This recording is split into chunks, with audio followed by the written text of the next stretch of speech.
Come on.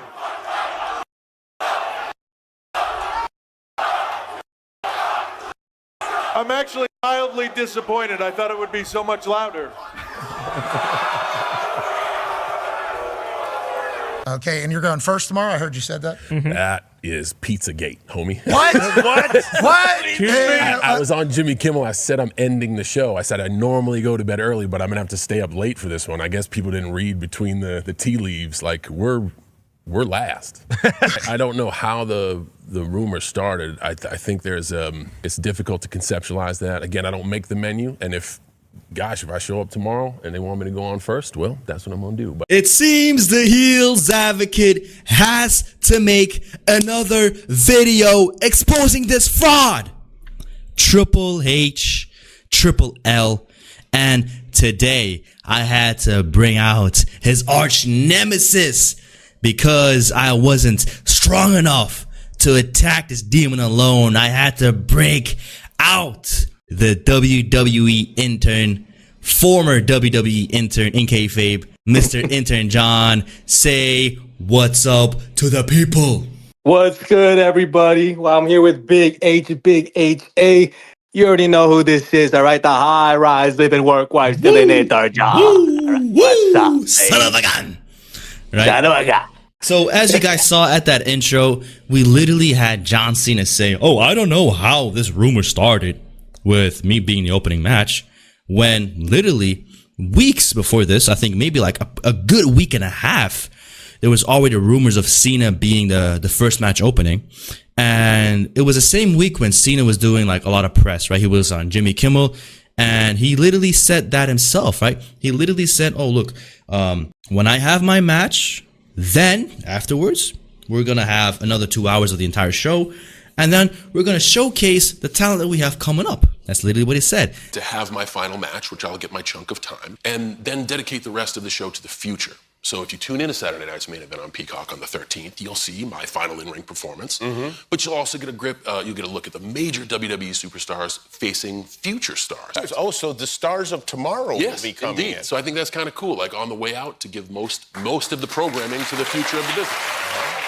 And then on the Chris Van Vliet podcast, he was talking about like Triple H, right? He literally said, look at this clip right here. I have an idea of how I want to go out, and how I want to go out is not by folks remembering what I did. I want a chance to perform and do some good. You want to sprinkle in moments and memories to understand and make that last match more meaningful? Fine. But let's use the rest of our 2 hours and show the future of the business. Person whose last match it is, I was like, Triple H, I think this is a good idea because we're going to have a lot of eyes on Peacock. Let's show them what we got coming up, man. Storyline starts and ends that night. It is a chance to put your business card down, to be either like, I am ready for the big time or I'm not ready for the big time. So he says, wow, Triple H, what are we going to do with the main event? Whoever has that spot, whoever has that, what are we going to do? I would like for this to happen, for that to happen, Bob.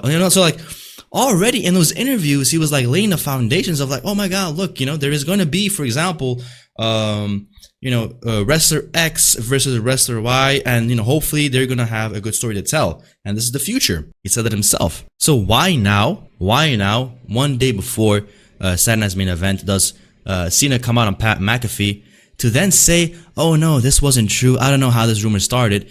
And this reminds me of that one time Brock Lesnar came back to the WWE back in August.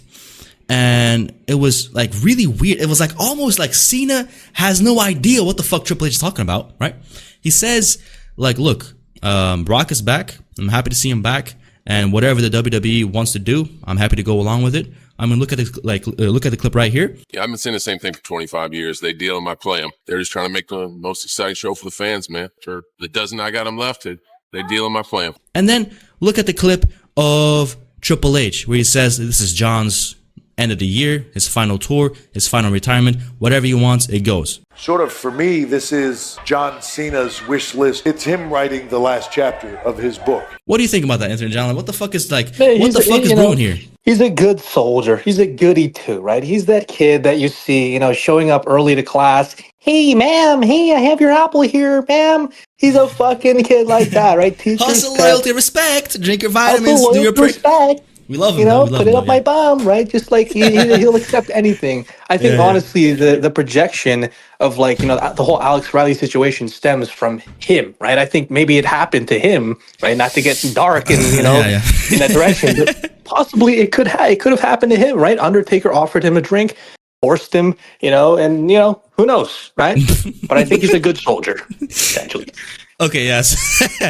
Okay, so like that's true. I think Cena is a good soldier, and I think, for example, the way that there was like miscommunication between. I mean, I don't even think there was miscommunication. I don't think there was communication at all when Brock Lesnar came back, and it's not. yeah, like I don't think he came back because Cena wanted Brock back. Like, well, that idea is preposterous, bro. Like, Cena is a company man, bro. Like, it's crazy. Like, he's a company man. He'll do whatever the hell they want. What's best for business for them. So why in the world? Let's just think about this logically, okay? So Cena, right? Mr. Goody Two Shoes, hustler with the respect, do what's right, respect, yo.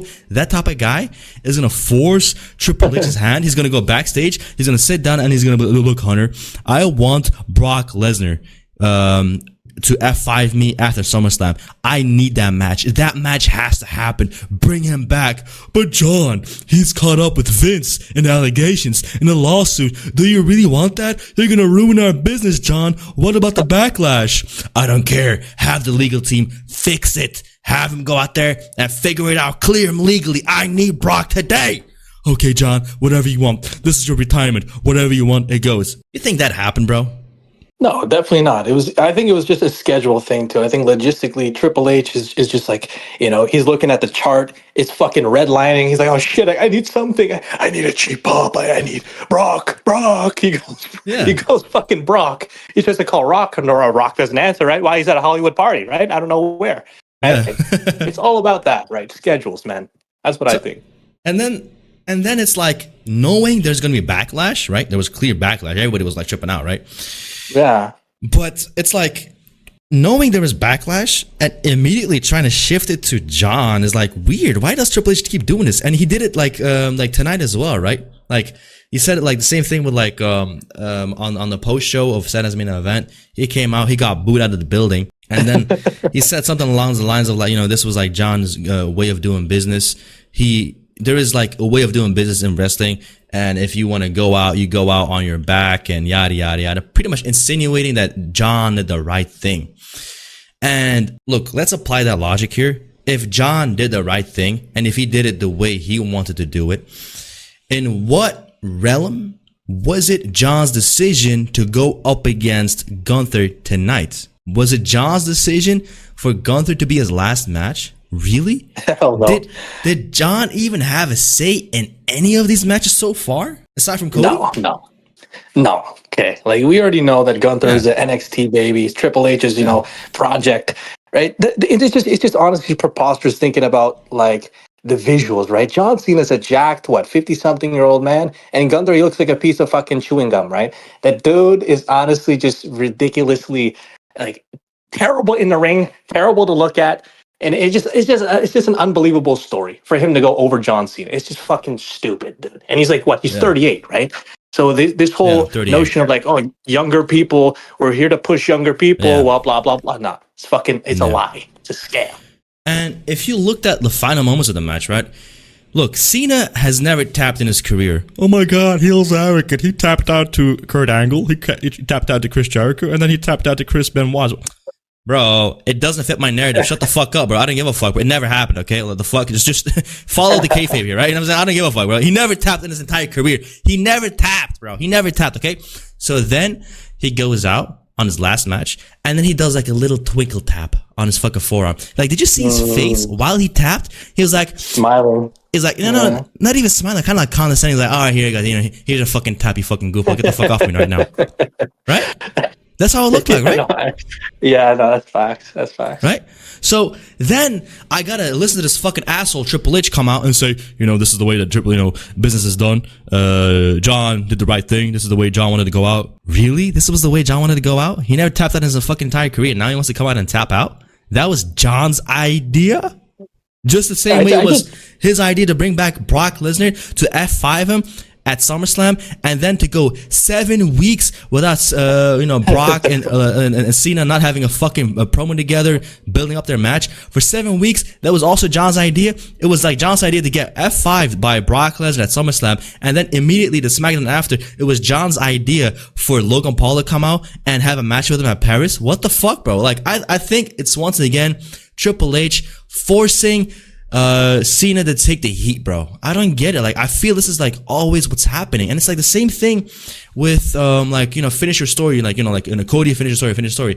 It's like for example, The Rock came back and he took Cody's spot, right? Okay, we all know this was for sure The Rock pushing the idea of him like forcing kind of like Cody to step aside so that he can take a spot at Mania, right?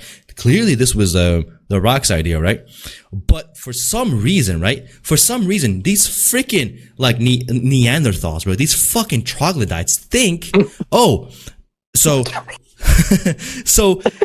The Rock has the power to make Cody Rhodes step aside, but it was Triple H who had the fucking backstage power fight with him, and he defeated The Rock, and he allowed Cody to have the match against Roman Reigns, and he overthrew The Rock, and he defeated The Rock backstage, and he gave the fans what they wanted.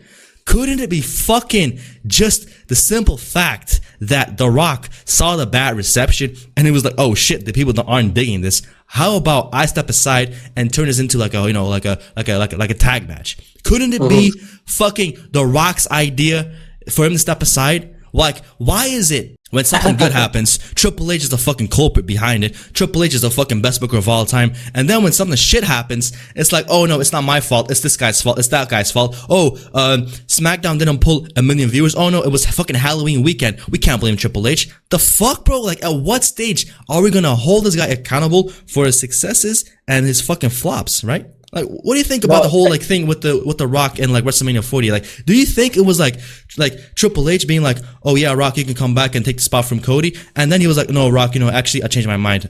We got to give it back to fucking Cody. Like, do people really think that's what what the fuck happened, bro? Like, couldn't it really be just The Rock saying, look, I fucked up, let's make it better? Like, couldn't it be that? Adding on to your point, man, the Rock, like, people forget the guy is a fucking cinematic genius, man. Right? He's been in mad movies. He's been in producing lots of movies. He knows how to tell a story. He knows how to work the fans. Triple H does not know how to work the fucking fans. All right, the guy he even like throughout history, the guy he came out, he fucking cut the same promo all the time, right? Yeah, he comes out with this fucking sledgehammer. His face turns all red and shit. Right? He gets angry. The same old fucking promos, no nuance. With The Rock, he can give you good promos within like a entertaining segment or a deep promo. The guy knows how to fucking play the fans. He definitely, took a step back and analyzed the crowd. It's like, yeah, all right, let's work this. Let's make this into a storyline. Boom, let's use real heat. And that's honestly what WWE's lacking, right? They're scared to lean into real heat. Triple H, he's a pussy, man, right? Honestly, if he had the balls, he should have been in a corporate, he should have been in a corporate angle by now. You know how Vince McMahon, he's always in like a fucking corporate angle? Yeah, he should have used that shit. But instead, he's doing this shit, hiding behind the scenes, using Cody Rhodes as a scapegoat, right? Yeah, exactly. At the post show, he came out and the crowd was booing him. They were like, "Boo, Triple H, you suck," right?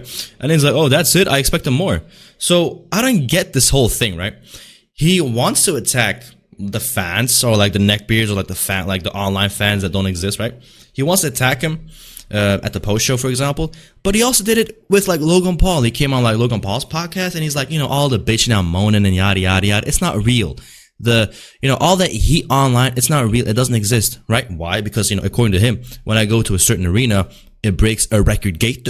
We sell record merch. Right? First of all, merch is fucking double the price. Second of all, ticket prices are freaking $15,000. No fucking wonder you're gonna break gate records, you fucking Momo. Like, what the fuck? Like, obviously, like, wow. You know what I'm saying? It's the same thing like that the UFC is. So clearly, he's no stranger to attacking the fans, but he doesn't have the same guts Vince had to turn it into an angle. Like, Vince became Mr. McMahon. And can you imagine how great this can become?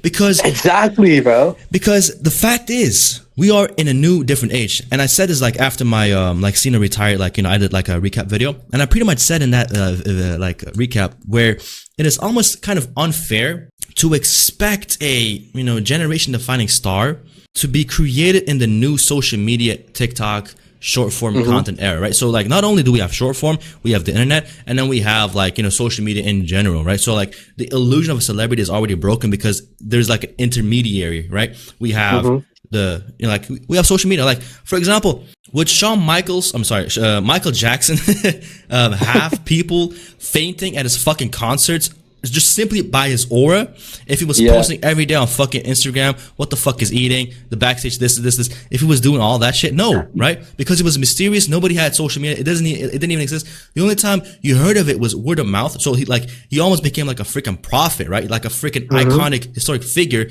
Nobody knew what the fuck he was. Oh my God, he's in my city. People were tripping because simply the aura was maxed to the gills. So then I said, for example, the scarcity effect, right? So then I said, look, it's kind of unfair for us to expect somebody like John Cena to be created in today's era because, bro, like if look at how many people got exposed, right? In the last 10 years, just Me Too, this, that, like social media has given everybody a voice. And imagine the stories that would have came out 10 years ago with like Alex Riley or like Otungo or like whatever the fuck, right back. And it happened back then, like, early 2000, like, mid 2000 when he was still like Dr. Thugonomics. That would have halted his career. So what's to say today's wrestlers getting a push, something happens, they get kicked. Even Vince got kicked, bro. Vince wasn't immune. Can you imagine this shit happening back 2008 or 2009? Bro, if the Janelle Grant's lawsuit happened back then, Vince would be here still today. Yeah, I know. Think about it, right? So why is it such a hard thing for us to ask a new star? Because this is the thing that we have to work with right now. We got to work with all of these bad wrestlers, forcing the internet, forcing like all of that to be a new star. So my point then becomes this: why isn't Triple H using that medium that cannot create new stars to create himself to be a main event star, even though he's not in the ring? Why doesn't he use like new age kayfabe? Why doesn't he blend mixed reality with the internet and become Mr. H? Mr. Triple H, and become an authority figure? And for example, CM Punk, right? CM Punk recently, he's doing the same thing, right? Mixed reality, mixed kayfabe, new age kayfabe.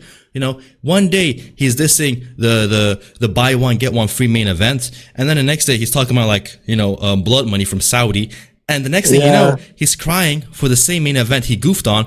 And the next thing you know, he's kissing ass in Saudi. So why don't we bring those two together and make CM Punk and Triple H work together and create a new faction so that then we can finally have new age mixed kayfabe? Because why did WrestleMania work so well? It was because it was mixed reality. It was mixed kayfabe. We mixed a real thing that happened with kayfabe, and boom, there you go. One of the biggest WrestleManias of all time. So why don't we do that, John?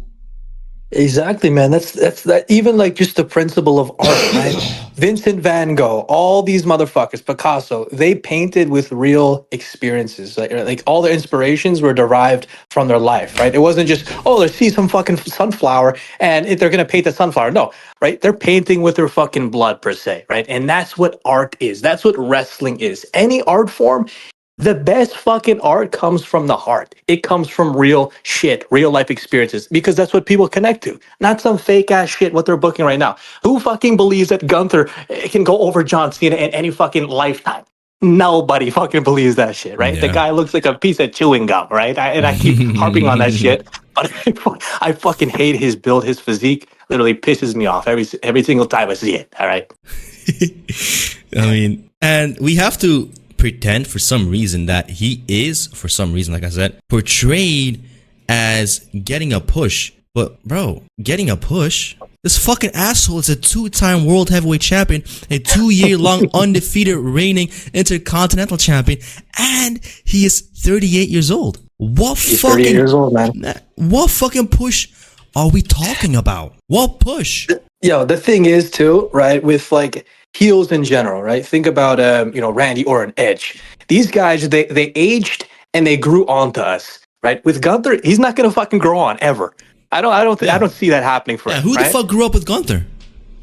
Who grew up with Gunther, and who's gonna actually grow to like that motherfucker, right? Will you? No. Exactly. I don't. So, I don't. And like, yeah, he's gonna expire very soon, man. Honestly. And then we have to pretend somehow, some way that he was the best alternative for this final match. And I don't know, I don't know why people don't seem to come to the reality. Like, the reality is, right? I don't know why people keep like simply accepting the fate Cena had going to SummerSlam, right? People almost in unison accepted the fact that, I guess he's babyface now, right? I guess at some point he had to turn babyface. I guess we all can agree that he had his title win. He had his title run. It sucked. And they all collectively agreed that, all right, tonight at SummerSlam he's going to lose. But who made that like almost an accepted notion? Why isn't there a group of people, a mainstream idea right now today that says, hold on a minute, why did Cena have to drop the title at SummerSlam? Why did Triple H have him drop the title at SummerSlam? Why couldn't Cena keep the belt on up until today, his last match, and lose it on his exit? Right, that way he can because he can pass the torch on his last match. Because to me, it feels like the match he had at SummerSlam with Cody. Like they shook hands, they passed the torch, they hugged, and like everybody was talking about, oh yeah, that was the passing of the torch. Why the fuck are we having? Remember that shit. Yeah, I mean, everybody was talking about like, oh yeah, this is the passing of the torch moment. Why the fuck is everybody talking about the passing of the torch moment 4 months before his fucking retirement? Yeah, I know. It doesn't make any sense, to be honest. If he passed the torch back in August, what the fuck does he have left by December? He has nothing to pass. Yeah. He's losing to fucking Gunther. Jesus. And then or Brock, right? That's why we have random one-off matches with like Brock, he loses to Brock. Then he has a random one-off match against Logan Paul in Paris. Then he has like a random like one-off match, with Dominic Mysterio. Let's be real about it. Like, it was a one-off match at Raw. He gets the title just so he can say his Grand Slam. And then he obviously has to drop the title again. So he has like a default rematch that he loses, right? So like, I'm not even going to count that. So off rip, he has 3 matches that are just like one and dones, and we're only 4 months, and we still have 4 months to go after SummerSlam, and that was the best that Triple H could do. And then, right? And then nobody wants to question Triple H, like nobody wants to question the fact that why did he have to drop the belt for this? Like, okay, he dropped the belt. Did this make Cena's final match better? No. Did this make Cody Rhodes get the title back, and did that make Cody Rhodes' title run better after SummerSlam? No, because Cody was gone 3, 4, 7, 5, 6, 7 weeks recording Street Fighter, right? Yeah, so it didn't make anything better. So why the fuck did we do that? And why the fuck is nobody questioning that about Triple H? Why? I think the reason why Triple H leans into that, right, adding on to your point, is because TKO, they see WWE as like this UFC endeavor, right? UFC, they can pair up super fights with fucking Anderson Silva and fucking like Alex Pereira, and it'll sell. They think that they can take that fucking model and apply it to WWE. Oh, Cody Rhodes and Cena, John Cena and Dominic Mysterio with no fucking storyline. There needs to be a storyline. And that's the thing. Triple H doesn't understand that. He thinks that he can just pair up these motherfuckers and make a super fight. But who fucking cares? It's a storytelling based business. We need to fucking lean into that shit. And that's the bread and butter of WWE. Right? Yeah. Like Wade Barrett and John Cena, you just look at them on paper. No, they shouldn't have a good fucking match. No one should care about them. But the storyline is what ties it all together to make us fucking care. That's what they're missing, man. And that is what missed tonight on his last match, right? Like, I've said this before. I think we all knew that it was going to be Gunther since August. I think the rumors already started circulating by August that Gunther was going to retire Cena, and that they were going to do a tournament setup to declare him the next guy to be, like his retirement match, right? That was August. We knew about this since August. And you mean to tell me only 1 week before the retirement match, Gunther becomes the winner of the tournament, and he only got to cut one promo, and then suddenly they're in the ring, right? On the send-off show of SmackDown, Gunther wasn't there to add on to the story. He wasn't there to do that. And we knew this months in advance. So why couldn't we have the tournament, for example, happen in October, and then we're going to spend October, November building up to Cena's last match in December. And that way, you can go into a program with Gunther. You can make it a little bit more exciting. You can give Gunther a little bit more screen time with Cena. Because did Gunther have one promo face-to-face with Cena before the match? No, nothing, bro. And now we gotta act like this put over Gunther. Triple H comes out and says, "Oh, here we go. Cena did the business. Cena did what's correct in our business. He did what's right. He went out the way a wrestler should, passing somebody on as a bigger star." Did it really put like Gunther over as a bigger star? Who the fuck was in that tournament, bro? Fucking hell, bro. Who the fuck was in that tournament? Solo Fatoa, LA Knight, Miz, Zack Ryder, Dolph Ziggler, a bunch of fucking jobbers. Like, if this tournament was, let me tell you this, right? If this tournament was filled with, for example, Brock Lesnar, Roman Reigns, CM Punk, Braun Breaker, Cody Rhodes, Randy Orton, like, if Gunther came out of that tournament as the winner, that means something. Yeah, no, that's a good ass booking. But if this fucking asshole's final match is against LA Jobber, what the fuck? Yeah, Carmelo Hayes too. He got fucking squashed. Right? How is this doing any favors for Gunther? So, like I said, since SummerSlam, we spent 4 months wasting time, bro. 4 months. And that is why I didn't feel emotional like watching the match. I kind of got emotional after the match, but going into it during the match, it just felt like his career was already over. Right? Yeah, no, I agree. It already felt like it was over by SummerSlam, and now we gotta act like, oh my god, this is so like, I don't know who's gonna win. Like, bro, come on, Triple H, what are you doing, bro? And it's the same fucking idea that I've said at the beginning of the video. It's like, oh look, Cena came out and he told the people that he was gonna be the first match. Obviously, he was. He said it himself. And then, oh shit, he got heat for it. Instead of Triple H being like, let's just be smart with it. Cena, can you tank the fucking heat? I don't want more heat. I already got like bad rep with the fans. And then it's like, okay, no problem, Triple H, I'll do that.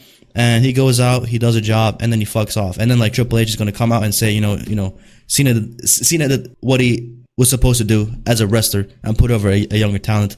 But it's like, is 38 that fucking young, bro? Is Gunther really that in need of like of this match? Couldn't have been anybody else. Couldn't have been Austin Theory, for example. Like, once again, I don't know. They already had a history. You can revive that history, and you can be like, look, Austin Theory comes out. He challenges Cena as a heel. He's going to say, look, Cena, I beat you once, and I'm going to do it again, right? And then Cena's going to be like, fuck you, bro. No fucking way. No fucking way you're going to beat me twice. And boom, tension, future. You know what I'm saying? Young. Why couldn't we do that? Why? Instead, you want to make him out to be like Seth Rollins' lackey in the black mask? Oh my god, the mystery opponent. Who the fuck cares? It's probably not even going to be him, bro. Hey, bro, don't even say that shit. It better be Austin Theory. I swear to God. That's the only fucking thing I'm hanging on at this point. Like, the hope is all on Austin Theory, man. Honestly, bro, even if it is Austin Theory under that mystery mask, what the fuck does that even mean, bro? Bro, what do you mean? The age of Theory, 2026. This guy. No. I get that, right? I get the hype behind Theory. Like, I get people wanting to be behind him. But what does that storyline do for Theory, bro? I mean, fuck. Honestly, in Triple H's hands, he's gonna fuck up every single storyline. So you're right on that aspect. But just seeing Theory in the main event scene just puts a smile on my goddamn face. All right, the guy is, he's been gate chat back. I get that. There's obviously talent like that plenty. Cross. Even Ron Cena, bro. Even R-Truth. And what the fuck happened to him being Ron Killings? Nobody talks about that either, right? So it's like this whole idea of fuck up after fuck up after fuck up. And then Triple H comes out. He buries the fans for being angry. And then he goes backstage. He has like a fucking bullshit SmackDown, a bullshit Raw, and that's it. But it's like, bro, if you can come out and attack the fans on a post show, please do that on Raw or SmackDown, bro. Can you imagine Triple H coming out on SmackDown and being like, here we go. Fuck you guys. This is my new corporate champion, CM Punk. And here's CM Punk and his new lackey, Austin Theory. Completely separate from the vision. Yeah, man. And boom. See, that's real cinema right there. That takes fucking balls to book. But he won't do that. He won't do that. And the people stakeholders, uh-oh. not even the stakeholders, but it's fucking Triple H, bro. Like the stakeholders wish he would book better shows so they can make more money, bro. That's true. You know So why is he not doing that, man? Like it's such a mystery to me. Pretty much, Bret Hart explained it the best, bro. If he were to put like 2 fucking shoestrings in a box, that would come out with more better ideas than Triple H. You know what I'm saying? That's what the fuck Bret Hart said, and I think he's right, bro. He said Triple H never came up with a bright idea in his entire goddamn life, and now he's the head of creative. What a joke! What a joke! Yeah, it's true. And like 2 shoestrings come up with better ideas, bro. Right? Right? And like the thing is this is so true.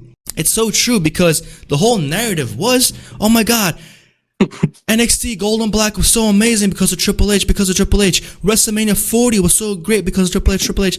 Like, first of all, WrestleMania was great because of The Rock. Okay? The Rock stepped aside. Triple H didn't make The Rock step aside. Second of all, NXT wasn't great because of Triple H. If that was the case, it would be great right now. Oh, but he's not running NXT. Fuck you, fucking moron. You know what I'm saying? Like, come on, be fucking real, bro. Like, if he wanted to, he could, like, you know what I mean? Like, besides, like, if anybody believes HBK has complete authority over NXT, you know, you're out of your mind, bro, okay? Second of all, NXT Gold and Black was great because of the talent. Samoa Joe, Nakamura, Finn Balor, Kevin Steen, Cross, Adam Cole, who else? Samoa Joe, Finn Balor, Bobby Roode. Bro, this guy had almost the, like AEW wasn't a thing, right? So the next best thing for all of those guys was, like, for those indie guys to be in NXT, right? You don't see that today no more. Why? Because they're all in AEW. So what does that tell you? NXT Black and Gold wasn't great because of Triple H. It was great because of the talent. And that, unfortunately, seems to be what exposed Triple H today as well.